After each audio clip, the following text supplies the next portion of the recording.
di podcast Buka Suara. Di pertemuan kali ini, kita bakal bahas sesuatu yang super duper penting. Apalagi di era digital yang sekarang, yaitu bagaimana sih caranya jadi warga digital yang baik.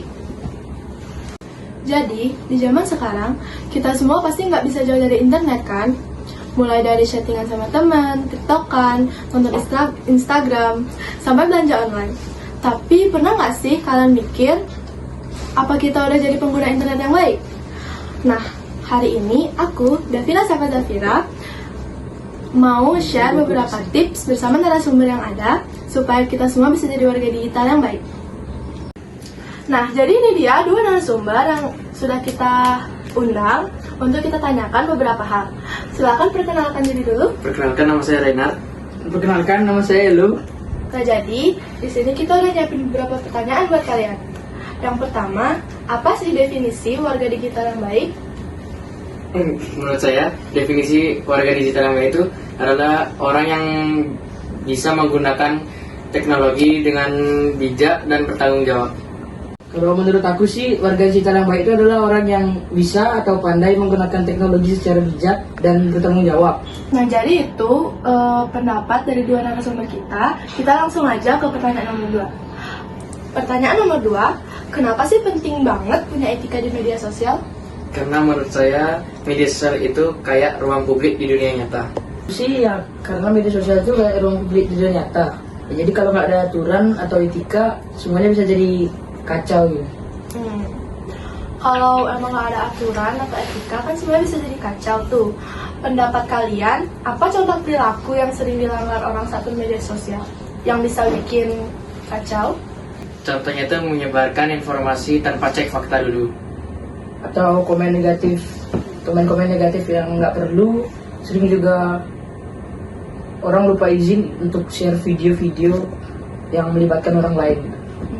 Oke, kalau misalnya nih, kalian tuh termasuk orang yang suka melanggar etika bermedia sosial. Gimana sih cara kalian mengontrol diri supaya kalian nggak kebawa arus negatif di media sosial? Caranya itu kita tuh harus memilah apa yang harus kita konsumsi. Oke.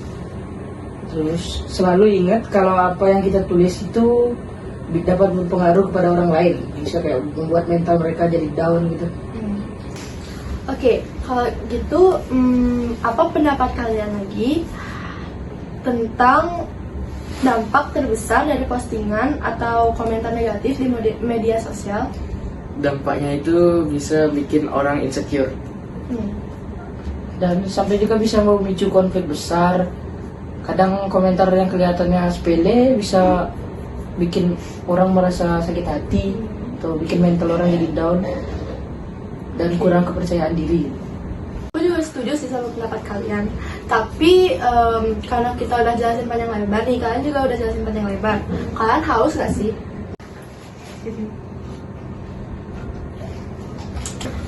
Nah, sekarang kita bakal lanjut ke pertanyaan ke-6. Gimana kita bisa pakai media sosial untuk nyebarin hal-hal yang positif? Salah satunya itu dengan berbagi cerita atau informasi yang bermanfaat. Oke. Apa langkah kecil yang bisa kita lakukan untuk jadi warga digital yang lebih baik?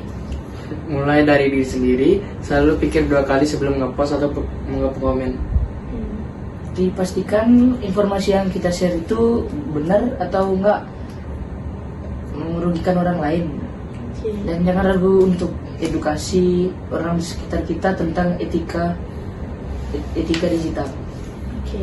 Ada nggak sih tips atau prinsip yang selalu kamu pegang saat bermedia sosial? Aku selalu ingat kalau apa yang aku post itu bisa dilihat sama orang banyak. Kalau aku selalu tanya ke diri aku sendiri, ini bermanfaat nggak? Ini nyakitin orang lain nggak kalau aku post ini? Kalau jawabannya iya, ya aku nggak akan post. Oke. Kalau misalnya kalian bisa kasih satu pesan ke semua pengguna media sosial, kalian mau ngasih pesan apa? Jadilah pengguna media sosial yang bijak dan bertanggung jawab. Bayangin kalau semua orang di dunia maya punya etika, pasti media sosial jadi tempat yang jauh lebih positif. Aku setuju lah kayak gitu. Aku juga setuju sih. Karena kita udah di penghujung acara, Jadi, inti dari penjelasan yang udah kita jelasin itu, jadi warga digital yang baik itu tentang tanggung jawab dan rasa empati. Ingat, apa yang kita lakuin di dunia digital itu mencerminkan siapa kita di dunia maya. Semoga tips tadi bermanfaat dan bisa kalian terapkan ya. Sampai jumpa.